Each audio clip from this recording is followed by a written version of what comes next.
Hey guys, what's going on? It's Brandon. So I woke up with like a certain weird clairvoyance this morning telling me I should talk about this topic. Um, it's a deep one, so I'm going to try to juggle a lot of things here. Um, so my mind has always been good at seeing when things don't match up quite right. It's always been good at detecting lies, when people's motives, their claimed verbalized motives don't match up with their actual actions, because the best liars on earth, they're very convincing, but then their actions show otherwise, so you always watch their actions. And it's kind of like, but let me jump ahead. Physics, I'm not like a mathematician super genius in that regard, but I'm very good at sensing contradictions. Same thing with people. Like if people say one thing and then they do another, I'm very quick to detect contradictions when it's two ends of the spectrum and things don't match up right. So the best analogy that I can give is, remember when you used to build puzzles, or maybe you still do, the big 1,000-piece puzzles at Christmas time or whatever they are. And so you're sitting there, when you build a puzzle, one of these puzzles that you put out on the table, you're sitting there, you've already got your completed parts of the puzzle that you know to be matches, and then you've got these other things that you're trying to figure out what fits in there next. Do these two things fit together? And so when I look at the world of physics, again, I can detect the fact that E equals mc squared. Let's say the E equals mc squared. Here's the analogy. It's maybe four puzzle pieces that fit together. So you're like, these work together. Okay, good. And then you got the rest of physics. And so you have those four pieces of the puzzle, and you're convinced that those four pieces need to snap into the corner where it's supposed to be four more, pieces to finish off the puzzle. And you're convinced that that's it. That's the puzzle. So you've kind of crammed it on there. You know how you can force puzzle pieces and they don't quite fit, and they don't quite match up with the colors, but you're like, oh yeah, I've completed the puzzle. So that's the best analogy I can give you for what E equals mc squared is.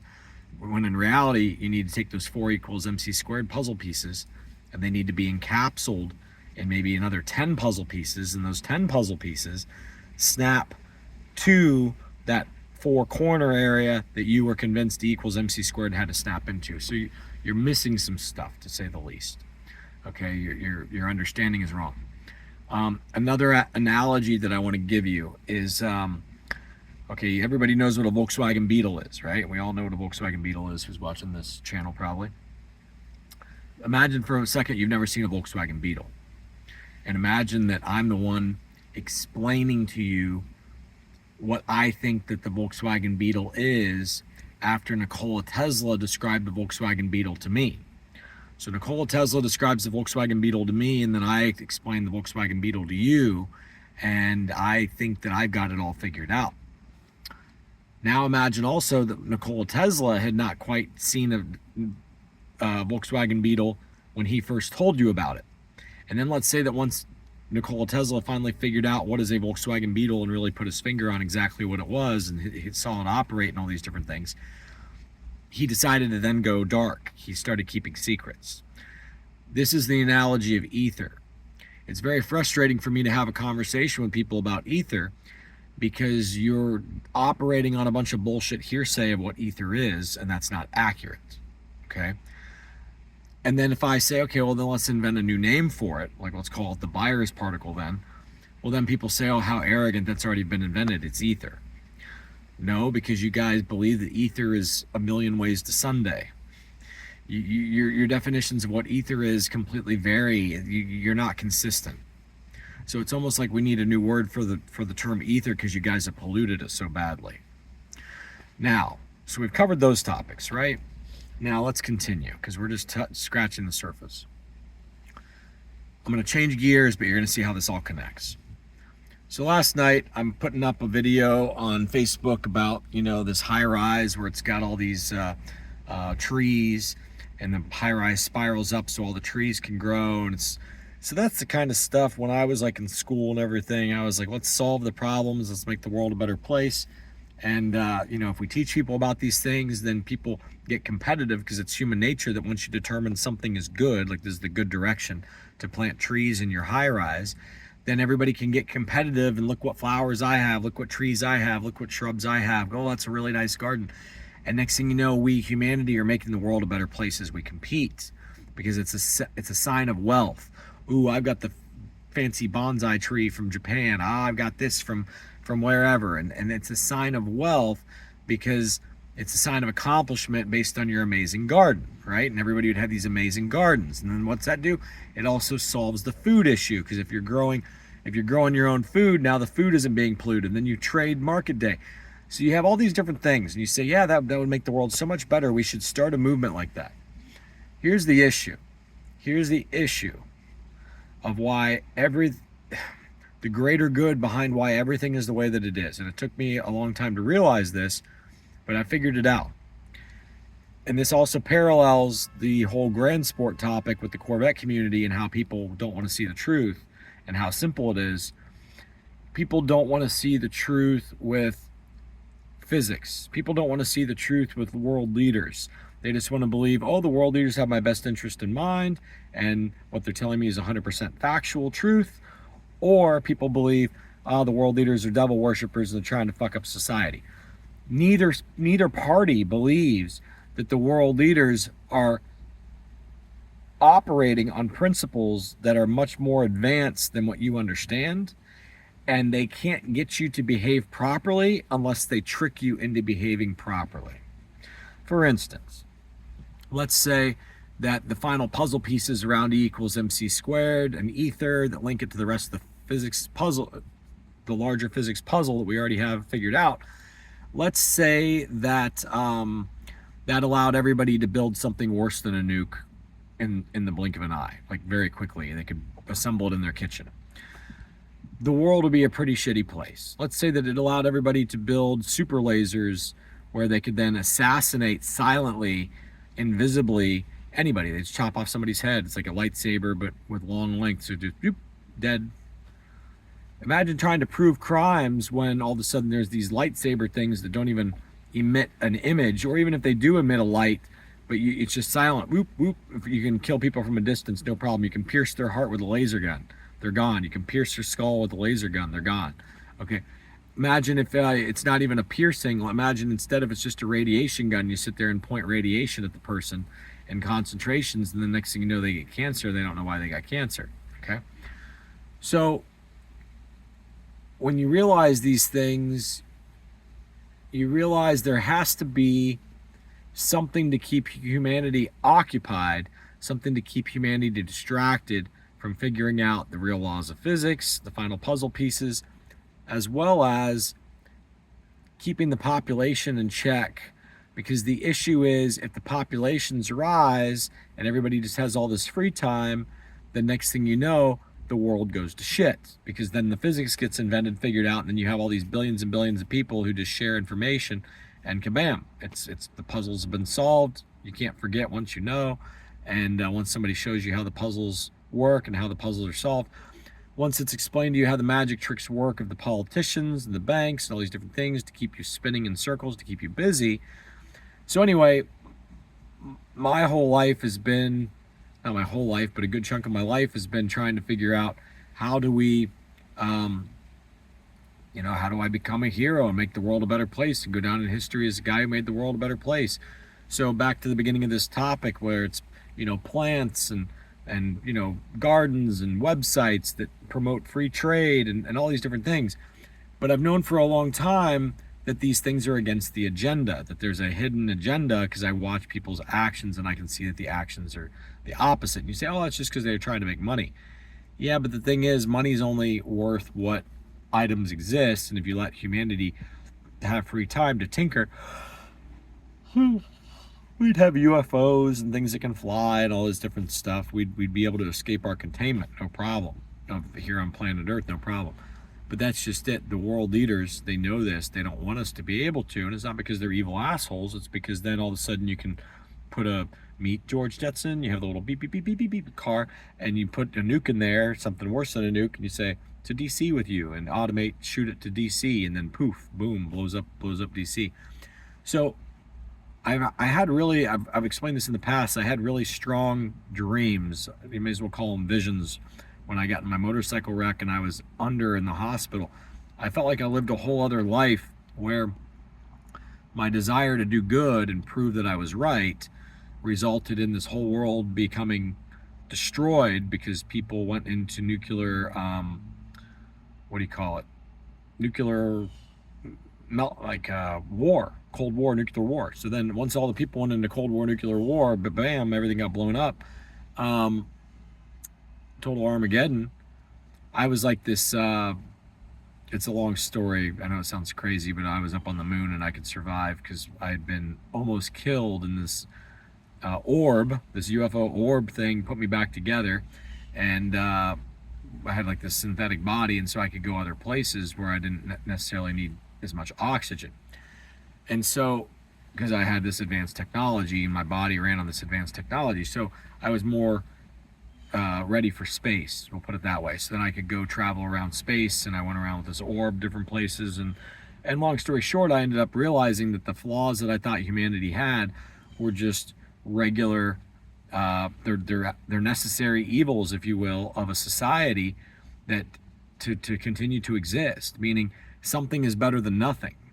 So we take this life for granted the way that it is. We're always trying to achieve better, and instead it feels like we're going in circles, but what we don't realize is going in circles is better than not going at all. Going in circles is better than not existing at all. Hamster on a hamster wheel is better than a dead hamster. Okay, and you once you start to understand the full matrix, you understand you're going in circles. But see, we humans get depressed with that because we're smart enough. It's like the whole goldfish concept, where if you put a goldfish in a fish tank, it's fine. You put a smarter fish into a fish tank or Shamu or whatever, it gets depressed because it realizes I'm trapped. Okay, the goldfish doesn't give a fuck because it's stupid. So stupid people all over the place. It is what it is. They're very lucky. They're happy with life. They don't see any problems. They just think, oh, the politicians are trying their best, and this person made a mistake and that politician made a mistake, but they're going to try harder next time because they're telling me what I want to hear. And since they're telling me what I want to hear, that must mean that that's what they want to do. Why would they lie? And they don't understand that there is a conspiracy. There's a pyramid of control that involves the world bankers are part of the pyramid of control. And remember, Nikola Tesla was hanging out with J.P. Morgan, and Nikola Tesla, again, if Nikola Tesla really wanted to come out and explain things, he could have done it. He controlled a radio, guys. He could have made broadcasts that would have never been forgotten, that people would have been able to record and tape, and he could have put it all out there. Taught everybody about ether and explained it all from start to finish, but later in his life he went silent because I think he got enlightened that these are the final pieces of the puzzle, and look at what humanity does when they're given technology. They go to war with each other. People aren't as self-controlled as you are, Tesla, and as Einstein is. People aren't as self-controlled as we are. People are a grayscale all the way back to chimpanzees. You have retarded people. Okay, it's a fact, guys. It's a grayscale. There's never-ending level of stupidity, all the way from a coma to Down syndrome to just can't do well in school. It's a big grayscale. And so the problem is when you have, you and I can't fix stupid. So really, the reason why I bring this up on this Corvette channel, and the reason why I personally pursue, interaction on a public platform with the Corvette people, and why I play these, you could say that I play games with people, it's a social experiment. I'm trying to figure out exactly what are people capable of understanding, what are they not capable of understanding. And my phone's getting high here, so give me a second. I got to take it out of the case, otherwise it's going to shut off. What are people capable of understanding? What are people not capable of understanding? And so what the reason why I've been going off the hook about this whole Clayton thing is because I expected more out of the guy, because he's very well aware of what it means to have freedom of speech and blah blah blah, and he's very well aware that I know what's going on with Corvettes. It takes it at his own mouth. But yet the facts are the facts. The guy became so positive that he was right about something that he started banning me and mocking me and saying, we're so sorry guys, Brandon's gone off the deep end. How dare you? How dare you pretend all of a sudden that you're that far fucking ahead of me? And Justin at Horsepower Obsessed did the same thing. So I only see two logical conclusions. Either they did what I just said they did, where they have the pride where they think that they're the shit out of nowhere, or they are on GM's team and they know that they're protecting a lie. But either way you cut it, that doesn't protect them from serious negative ramifications later, once the Corvette community realizes that there is a grand sport coming and that you've already seen it and all these different things, the body of it. Neither here nor there. Not going to get back into that right now. But it wakes me up to realize that there is really no other way than the way that the world leaders are currently doing things, because you can't trust that just because the Clayton Smiths of the world demonstrate that they get it, that they're always going to make the right choice. Even though they verbally say they get it, they don't actually get it. You see what I'm saying? Clayton says that he understands what do you call it, freedom of speech and respecting people's freedom of speech and blah, blah, blah, blah, blah. But he's like, but there comes a point where the line must be drawn when people are so far into loony binville, and it's like, you don't get it yet, dude. I'm telling you, there's a grand sport coming. Like, I'm not guessing, but it's neither here nor there. And then I even tried to tip him off. I'm like, dude, I'm not telling exactly what's going on. That way people bet me, because they see that I'm a little bit inconsistent. So they say, he doesn't know what he's talking about. Let's bet him money. Okay. So stupid animals don't respect Einstein any more than stupid animals respect somebody who just takes them for a walk and throws them doggy treats. Okay. Dogs don't respect Einstein any more than they respect the guy who takes them for a walk and gives them doggy treats. It's the same thing with intelligence with humans. When you have humans who are extremely intelligent, the vast majority of the rest of humanity doesn't appreciate their intelligence.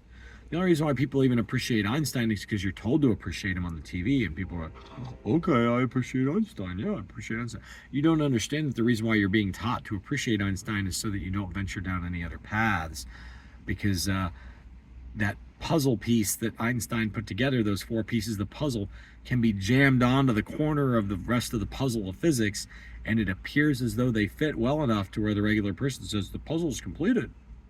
You see what I'm saying? So, and then, I'm sitting there, I see the inconsistencies. I'm like, no, it doesn't work, guys. It doesn't actually fit. It's not right. Yeah, it is. It's right. Yeah, it is. It's right. Well, then show us, Brandon, what's right. Well, Tesla was already explaining to you guys what was right. Here's ether. I know about the Volkswagen Beetle. That's a car that can fly and gets 100 miles a gallon and can lift off the ground and fly. You must have talked to somebody who told you about Kirby the Love Bug. No, I know about Volkswagen Beetles. They fly, like George Jetson. I know what a Volkswagen Beetle is. I'm trying to explain to you what ether is. I know what ether is. You see? You see where the problem is? You have all these physicists who think that they know what ether is, and they actually don't.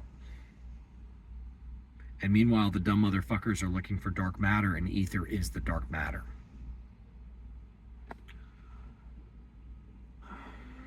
And to discover it and to explain it to everybody is to introduce super weapons to where all of a sudden the world goes to shit. How do you keep the world from going to shit? You keep the real physics off limits. You teach people bogus physics, which will only get them so far. And you keep people busy and spinning. All the opposing teams are to keep people spinning. It's monkey wars. It's just keep everybody busy. Keep them away from the things that they're not supposed to do. It's like saying, okay, my kids are going to do drugs. I'm going to make sure they don't burn the house down. So anytime your kids start to play with torches and whatever, you distract them away from playing with the torches. Okay? You take the torches away from them. And then they're mad about that, and you're like, here, have some more drugs. That's basically you guys want drugs? Here's drugs. That's basically the analogy. They're just keeping you guys busy. But another topic which leads to societal collapse is longer life. Meaning telomerase, getting younger, these different things, that also leads to societal collapse. Because once people know that longer life is now and not necessarily guaranteed later, but it's that it's possible now, people are like, that's the eternity that my Bible was talking about. I deserve that shit. And now our society goes to shit. And once again, we lose what we currently have. And there's another paradox. All right. See ya.